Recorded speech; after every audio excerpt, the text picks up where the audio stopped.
We are continuing our study on the qualifications for elders. For the last 2 weeks, the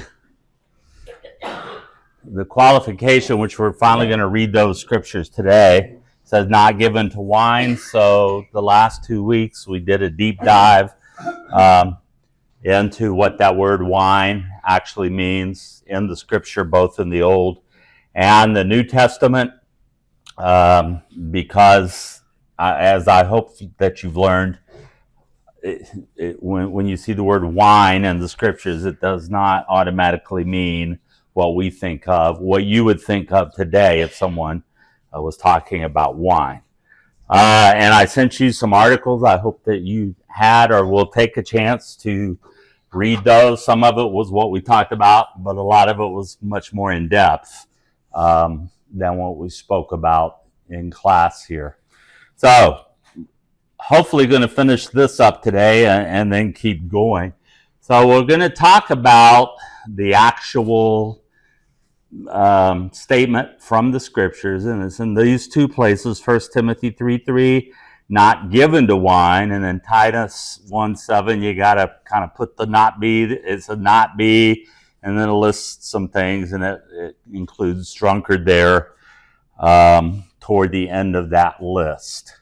Okay, the Greek word not given to wine is paroinos, and from our study last week, that oinos is the word that means something from the grape. It could be fresh juice all the way up to fermented wine, but it has that prefix attached to it, para meaning near, and again, oinos, wine.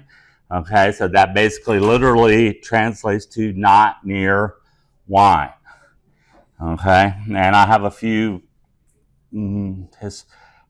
Greek scholars' comments on this from the Lexicon of New Testament and other early Christian literature. Paroinos is defined as one who is given to drinking too much wine, or addicted to wine, or drunken. Okay, some of the other translations, a lot of them use drunkard, some say heavy drinker, addicted to wine, drink excessively, or one even says a hard drinker. Okay, but apparently it has a little bit more context than that. Two scholars, Lees and Burns, said the ancient paroinos was a man accustomed to attend drinking parties, and as a consequence, to become intimately associated with strong drink. Okay, and that kind of fits the definition of what Paul is talking about in 1 Corinthians 5:11. I'm writing to you not to associate with anyone who bears the name of brother if he is guilty of sexual immorality or greed, or is an idolater, reveler, drunkard, or swindler, not even to eat with such a one. And that is the word paroinos there. And Albert Barnes, who was a well-known Bible scholar, I think he kind of sums it up the best. He said, it means properly by wine that is spoken of what takes place by or over wine, as revelry, drinking songs, etc. Then it denotes, as it does here, one who sits by wine, that is, who is in the habit of drinking it. It means that one who is in the habit of drinking wine, or who is accustomed to sit with those who indulge in it, should not be admitted to the ministry. That's an important distinction, who is accustomed to sit with those who indulge in it. So to hang out with people that drink too much, basically what he's saying. The way in which the apostle mentions the subject here would lead us fairly to suppose that he did not mean to commend its use in any sense, that he regarded it as dangerous, and that he would wish the ministers of religion to avoid it altogether. Okay, so it carries with it a little more than just not just partaking yourself, but spending too much time in the company or presence of others who do. Comments or thoughts on that? Okay. Remember a couple of sermons ago, I mentioned we looked at pretty in depth about things that have the appearance of evil, and I think that idea kind of carries into this as well. All right, just another quick touch on the medicine. Wine of all types was used in Bible times both as a beverage and a medicine. When it was a medicine, it was used internally and externally. The Good Samaritan used it externally as an antiseptic, I guess we would call it today, pouring it on the wounds of the man who had been beaten. Okay, and then Timothy, of course, and we mentioned this a little bit last week, was told to take a little wine for his infirmities. Okay, so you have to kind of think about things. Apparently, Timothy, he was, I don't want to call it a burden, but he was coming sometimes from a more difficult place than others that were serving at that time, because he was what? And he was young, right? He was young, and it is harder. I'm old now, so I don't have any problem, but it was harder for me when I was young, and I imagine you've all experienced it. It's harder, because you may have something important to share, but at the same time, you don't want to come across as a know-it-all or disrespectful or anything like that. So Timothy was carrying a little bit of an extra burden there to begin with, because he was younger than apparently most of the apostles and disciples were. So he was kind of dealing with that little bit of extra. In order to not give anyone any opportunity to say things about him, and we know that was a big deal. We're talking about that a lot in our Wednesday night class. People didn't mind saying things, whether they were true or not. They would share whatever little bit of gossip they heard. So Timothy, it sounds like he was trying to take some extra steps to not give anyone a reason to talk badly about him. And it sounds like he was just staying away from grape juice, period, except for, what grape juice would he have had to have? The Lord's Supper, right? But you kind of get the idea that maybe that's the only grape juice that he was willing to partake of. And I don't know, we don't know exactly how they did it, whether, they took small amounts like we do, or, a whole glass or whatever. But you kind of get the feeling that that was all because Paul told him in that verse, don't drink just water anymore, but take a little wine.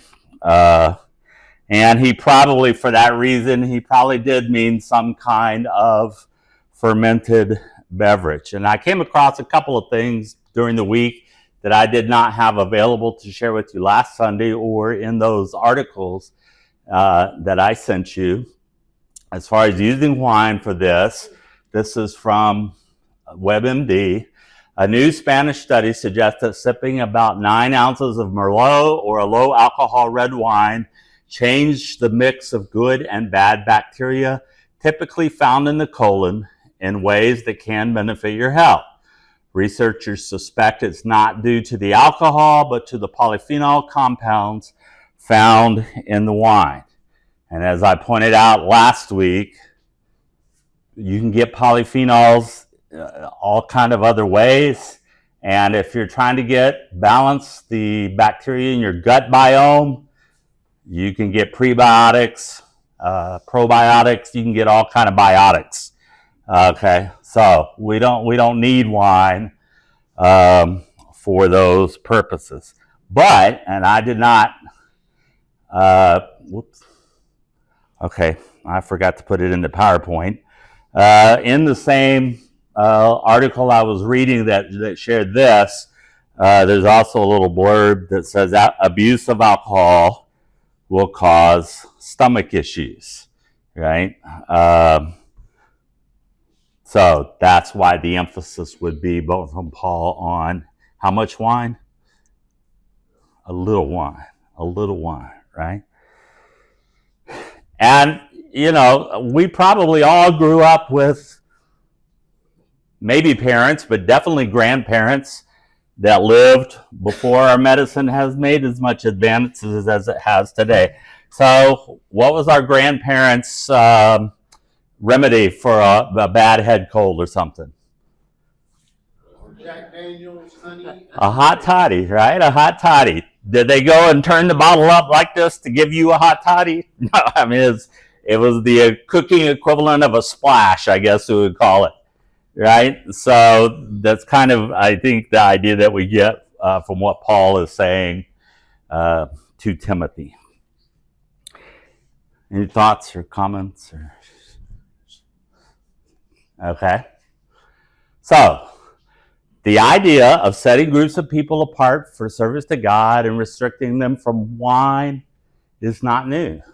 And again, I have wine in quotes there because we're kind of talking about several things. Old Testament priests were prohibited from drinking wine when performing their duties. Those under a Nazirite vow could not only not drink wine, but not have anything to do with grape products while they were under the vow. And even kings were told to abstain from drinking because it could dull their senses and affect their judgment. Okay? And of course, not exactly the same and definitely not his fault, but we're dealing with an incapacitated leader right now, right? Who's not capable of making important decisions for a country. And wine could lead a king, or being alcoholic could lead a king into the same predicament. And then just a couple more thoughts from some other scholars. While it is true that wine does make man's heart glad, Psalm 104 verse 15, it also has the potential for great harm. That is why it was commonly diluted with water in biblical times. Even so, it retained its potential for harm to those who drank it unmixed or to excess. Proverbs 21 warns wine is a mocker, strong drink a brawler, and whoever is intoxicated by it is not wise. And then from Barclay, elders must not be given to drunken and outrageous conduct. The word paroinos, which literally means given to overindulgence in wine. But the word widened its meaning until it came to describe all conduct which is outrageous. Okay, the Jews, for instance, used it of the conduct of Jews who married Midianite women. The Christian used it of the conduct of those who crucified Christ. It described the character of someone who, even in sober moments, acts with the outrageousness of a drunk. So apparently cultural use extended the meaning beyond crazy behavior caused by alcohol. Scott, a little I've read about the winemaking business. They add things to the wine today to make it more alcohol. Right. And I doubt if they did that in the first century. I think it was more of a natural processing of fermentation than adding something to make it more alcoholic like they do today. Well, they would add herbs sometimes, and that's where those things where it's translated strong drink in particular, or mixed wine. That's kind of what they had in mind for those. Especially the herbs for the strong drink. That was definitely to make it more potent. Sir? I just wanted to mention, you were talking about the health effects and stuff. There was a report came out in 2023 from WHO, World Health Organization. No level of alcohol consumption is safe for our health. And one of the leaders of the organization says that the damage starts from the first drop. So, you heard a lot for years. Alcohol can be good for stomach issues. It can be good for heart issues. That was really publicized a lot in the media. How many people have heard about this? I remember hearing that. I tried to think of it. I'm glad you found that. But it's, and one of the things this talks about is something that a lot of people don't think about with alcohol. I think they say a group 1 carcinogen, which is cancer causing. Right. A lot of people don't think about cancer and alcohol. Right. And it falls into things like, like vaping was supposed to be safer, right? But the more vape stuff has been done and the more research now, vaping is no better for you than cigarettes or anything else. You know, this whole study is in the context of someone in a position of leadership. And, you know, an elder could be called upon to make a decision at any time, 24/7, they're on call. Imagine a need in a congregation and an elder says, oh, well, I'm not of sound mind and body. Call me in the morning and we'll deal with it in the morning. And then morning comes and, well, I got a terrible headache. Let's move it to the afternoon. You know, the point is, ultimately, that an elder would need to be able to make a sound decision at any time, and that decision would be trusted by the congregation, by the people that are affected by that decision. Right, that's an excellent point. But again, like we've been doing, we can extend that out to all of us, right? Because, I mean, we're all on call. And what does Paul say? What does Paul say about the soldier and affairs of the world? They don't get them tangled up, right? Being given to drink gets you tangled up and unable to perform the mission that you're expected to perform. One more thing, it's even accented when we think about even our government sets a fine definition of what makes us drunk as far as a percentage of the alcohol. And when you start cutting things that close, you're asking for trouble. One often says, you will never become a drunk if you don't take that first drink, and that kind of thing. And I think even speaking with our children, the importance of knowing that they don't have to rebel. Jesus didn't rebel against his the teachers that he knew and his parents, and I think that was because he wanted ours to see that it could be done. And so many things that we do as youngsters that you don't have to go through that stage. And now it just seems almost, well, they're just going through that stage, and I don't necessarily agree that has to be. And I mentioned this, I was talking to somebody after class last week. As a Christian, not even as an elder, but just as a Christian, I mean, your influence and your reputation is one of the most powerful tools at your disposal. And if you're trying to lead that Christian life, right, and you're studying with people and trying to be a good example to people and stuff, but someone who knows what you profess to be, and they see you out in public drinking, all right, they're going to make a judgment. They're going to make a judgment, right? And you're going to cause that to flash through their mind of like, well, he or she claims to be a Christian. And look, they're over there drinking just like anybody else. And they will not make the distinction. They won't come over and give you a breathalyzer or a field sobriety test, right? They'll just know that they saw you drink it. And your influence is damaged at that point. But then again, they may think, well, brother so-and-so's out drinking, and he goes to the church, and he's in office in the church, and if it's okay for them to do it, the younger people may say, well, if it's okay for them, it must be okay for me to do it too. Okay.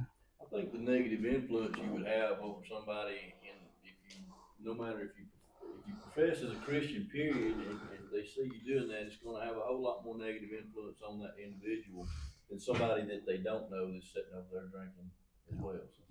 One.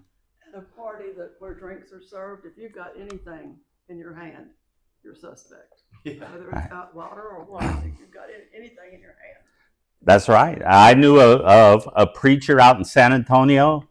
If you've never been to San Antonio, they have lots of breweries, places where they make beer. And a lot of them have tours and stuff, but also they provide lots and lots of cups, like Solo cups, with their logo of their coming in. They'll provide it free to almost anyone who will ask. Yeah. And I knew of a preacher in particular that if he attended some kind of picnic or whatever, where those cups had been provided, he would bring his own, or he just wouldn't drink, right?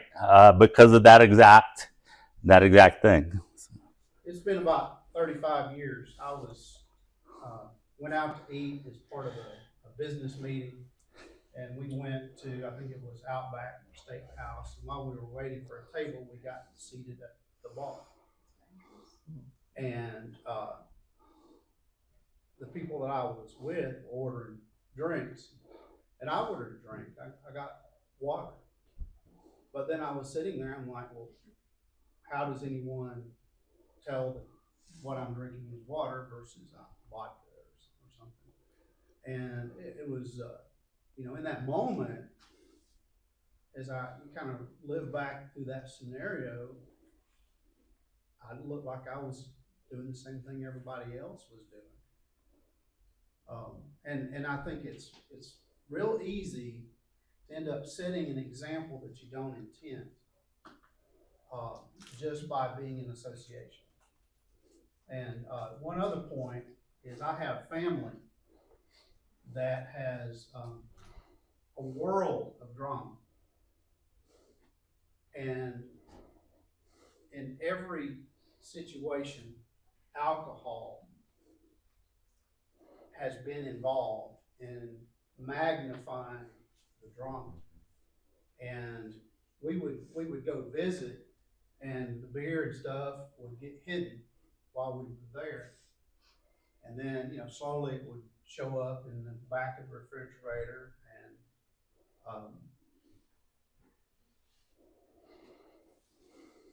And despite our example, or maybe because of our example, I should say, and some other things, 2 families, in my greater extended family, have become teetotalers because they've recognized the damage in their own lives. But when they were drinking, they thought it was fine. They could not see the trouble that it was causing in their lives until it just came cascading down. And you remember, if you're my age or older, it was either back in the late 60s or early 70s, there was a public service announcement that would come on TV pretty often back then. Showed a man, probably in his early 30s, out driving with his son, who was around 3 or 4. They were riding in a convertible, and the little boy was at that stage where he mimicked everything his dad did. The dad would use hand signals, and the little boy would do the hand signals. I mean, everything his dad did, the little boy was mimicking him. And they stopped beside the side of the road or whatever. I don't know if they were in a park or what, but it showed them out under a tree. And the dad pulls out a cigarette and lights up and sitting there smoking. And I guess turns away, and the little boy reaches for the cigarettes, and the commercial kind of faded to black or whatever. And I didn't think I would ever forget what they said. They said something, really, anybody remember? Like father, like son. Pardon? Like father, like Is that what they said? Okay. A long time since I've seen that. But it was a powerful point, All right. And I meant to put, and I forgot. I was having lots of computer trouble yesterday. Remember the quote that we ended with last week? It was also by Barnes, and I can only paraphrase it. Well, actually, I have it.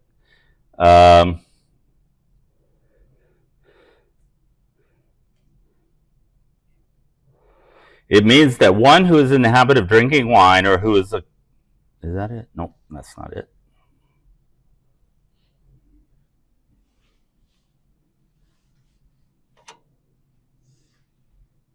Oh well.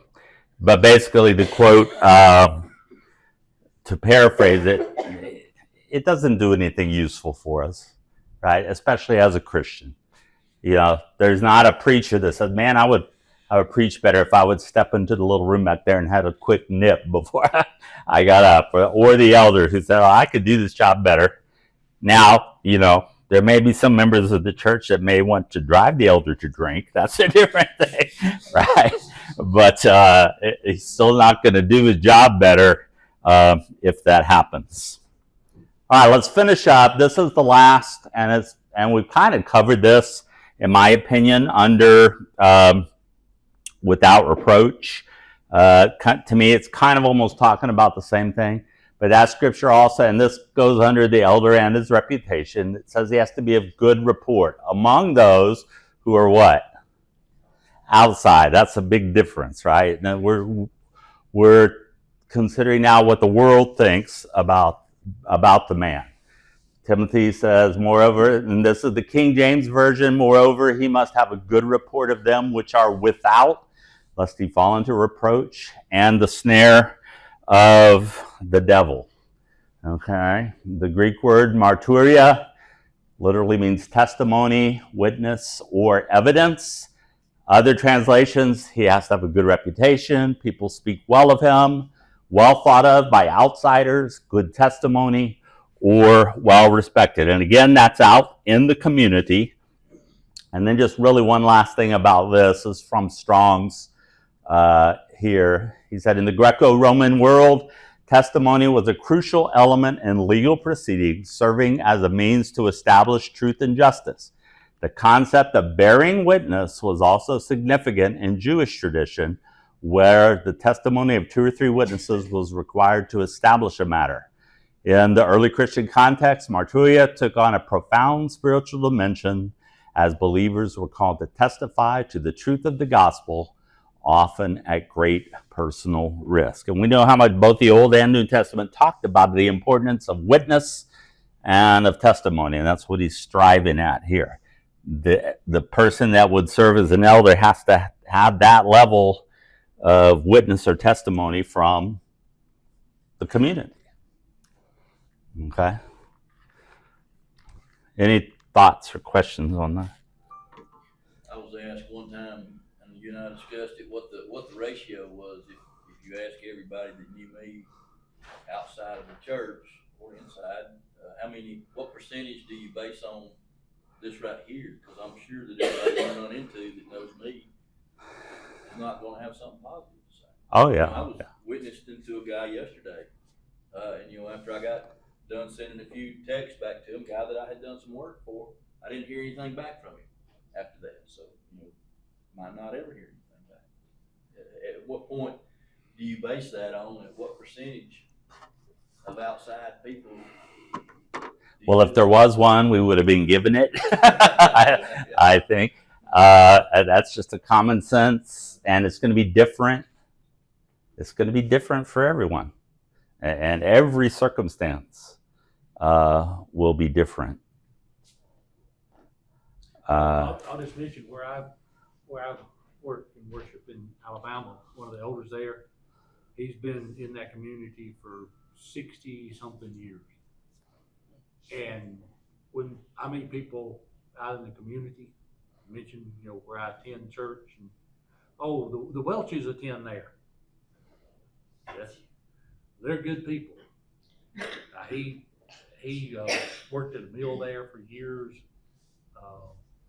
His sons played ball. He coached ball. He's on the board of directors of a credit union. But I've never, in over 10 years, I've never heard a negative comment about him outside the church. Now, inside the church, now I say that kind of tongue in cheek, because when some of these men were younger, they get out and play basketball. And Brother Welch was very competitive. But I've never heard people in the community, Yeah. you know what I know about him? I've never heard a negative comment. Well, that's good, and that's definitely the goal or a standard to work for. But again, we see, and we can take some comfort, and it's not telling us to ignore the standard or anything. But as we talked about a few weeks ago, none of the apostles were without criticism. Jesus was not without criticism, right? But it's the overall concept. Can anyone that really knows you put any faith in that criticism at all? You know, and that sounds like a person that nobody would believe. And the other thing, what is the criticism about? Right. Am I being criticized? You know, there are people out there that are going to criticize me because I'm trying to be a righteous, faithful Christian. Well, I'll take that criticism. Yeah. Ashton. Yeah, tying directly in with that, I was thinking about in Philippians, Paul talks about how some people were preaching the word with evil motives, basically out of strife and to try to do Paul harm. Paul's saying, like, well, Christ's being preached either way, I just rejoice that it's being preached.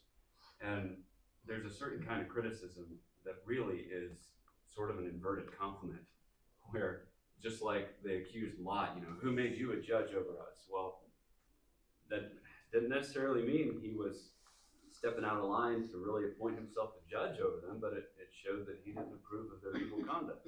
Right. I mean, so it's an inverted compliment, really. Consider the source. That's exactly. Gerald. One other thing that I have heard before, and I think this is, if nothing else, it sure does causes doubt, is I've had someone tell me, well, I just can't imagine it being a problem as long as I do it in the privacy of my own home. And sometimes you want to ask their wife, well, how are they the next morning or something like that. But even if someone says that, tells you that, I think that's a red flag right there. That, Yeah. That's a little worrisome to thinking about a person in that situation that might be. Right. It's exactly what Scott was referring to earlier, right? You might say, well, I'm at home, I'm off duty, so to speak, but an elder is never off duty. I was trying to think of a couple examples, and a few came to my mind that people who should not necessarily have had a good reputation but did. Cornelius, he's centurion and Jewish, he's an occupier, all the rest of it, they hated everything about that, and yet because of his comportment and his treatment and his fair dealing and all the rest of it, he still had a good reputation with the Jewish community. And there's a few other Gentile leaders in the Gospels that are mentioned in the same sort of capacity. It's because despite the circumstances, they should have been, treated like, they shouldn't have had any regard at all, but because of what they did and who they were, they still were begrudgingly well regarded by the people that they were looking over. I was thinking too, I mention this every Sunday just about, it seems, but when Peter talks about, he says, those who slander you will see your good deeds. And so it gives the idea there that, people are still seeing your good deeds, but they're making a malicious choice to slander you or to take your actions in the worst possible light. But there's some baseline of truth that's still present and that they can't deny. And I had one last thought and I forgot it. Oh, well. Okay. All right. Well, we have a few minutes. Let me. I remember. I'm sorry. Okay, go ahead. I'm gonna switch. Well, I'm sure we'll get to this, but it talks about not letting a charge be laid against an elder unless there are 2 or 3 witnesses. If there's one lone voice crying out in the wilderness and it doesn't comport with what you know about a person, that can probably be fairly well disregarded. But if you start hearing these things from 2 and 3, that's when I think you need to start considering it. Right, and it's a totality, right? I mean, it'd be just like a detective trying to solve a crime. I mean, they don't just find one piece of evidence and say, this person is guilty, right? They have to consider evidence from multiple sources to do that. All right, we are going to move on. The next section is the elder and his character. Let me get my notes open here.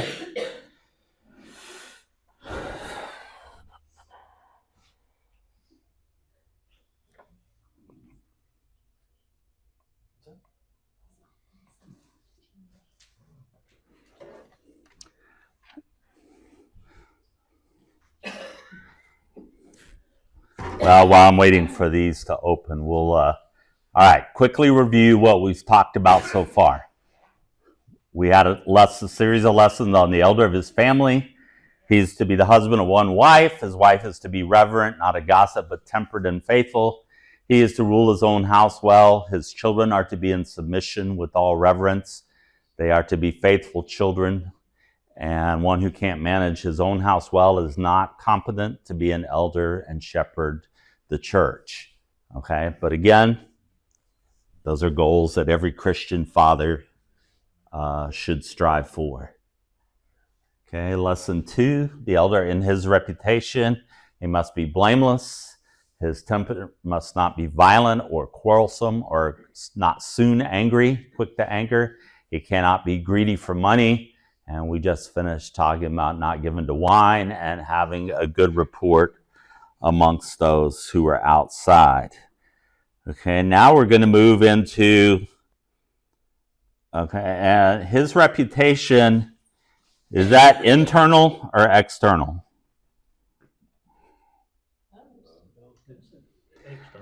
It's external based on internals, right? So today we're going to start talking about the internals. And this lesson, the elder's inward qualities or character. And I like what I read here.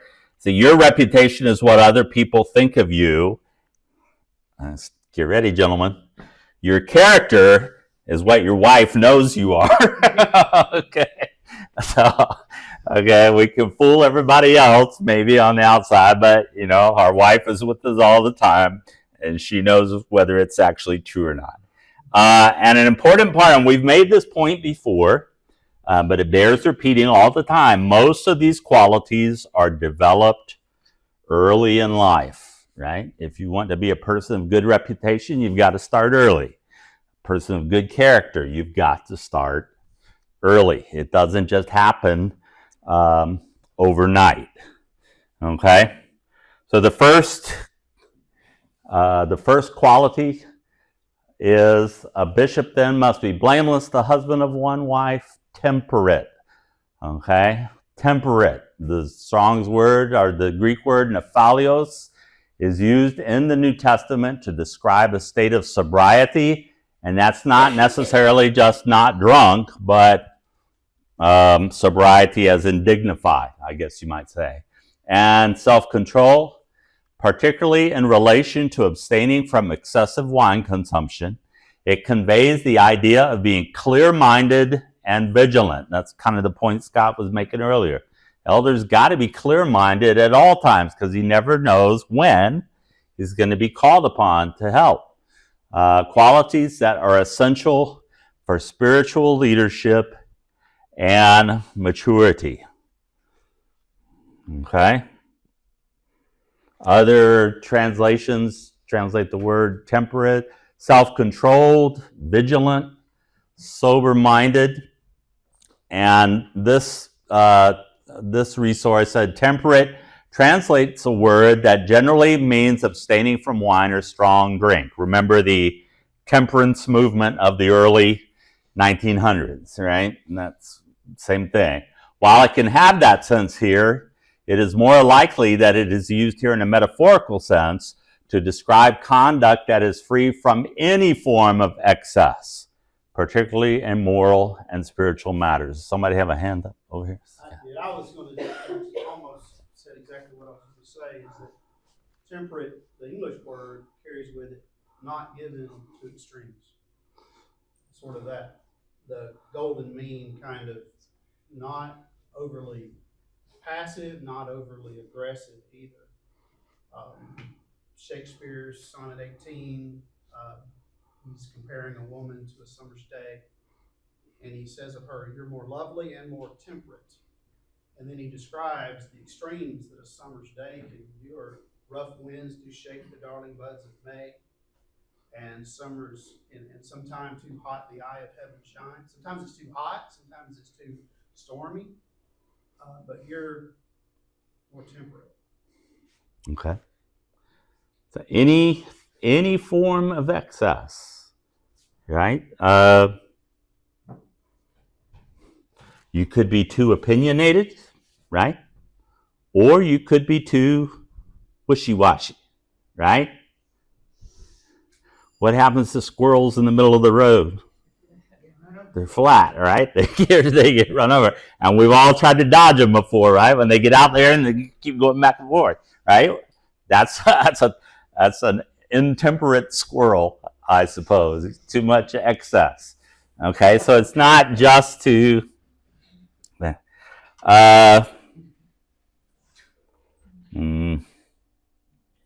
another word study says it means to be calm, dispassionate, and circumspect. And then I think we have time for, I guess, like I said, I had a lot of computer trouble yesterday, and I guess I didn't get this last. I'll just read this to you. Temperate translates a word that generally means abstaining from wine or strong drink. While it can have that sense here, it is more likely that it is used here in a metaphorical sense to that's what I'm showing. Never mind. Okay. So the man can control his words. He can control his temper. He can control his recreation, right? Right? Especially thinking of elders, controlling his words. Something might be true of someone, right? Does it necessarily need to be said? Right? I heard a long time ago, if before you say something about someone, it must pass through 3 gates, right? Is it kind? Is it true? Is it helpful? Right? If it can't pass through those 3 gates, you probably shouldn't say it. All right? Or as Thumper said, if you can't say something nice, don't say nothing at all. All right, we're at the end of the lesson. I appreciate your participation. We'll continue with these inward qualities next week.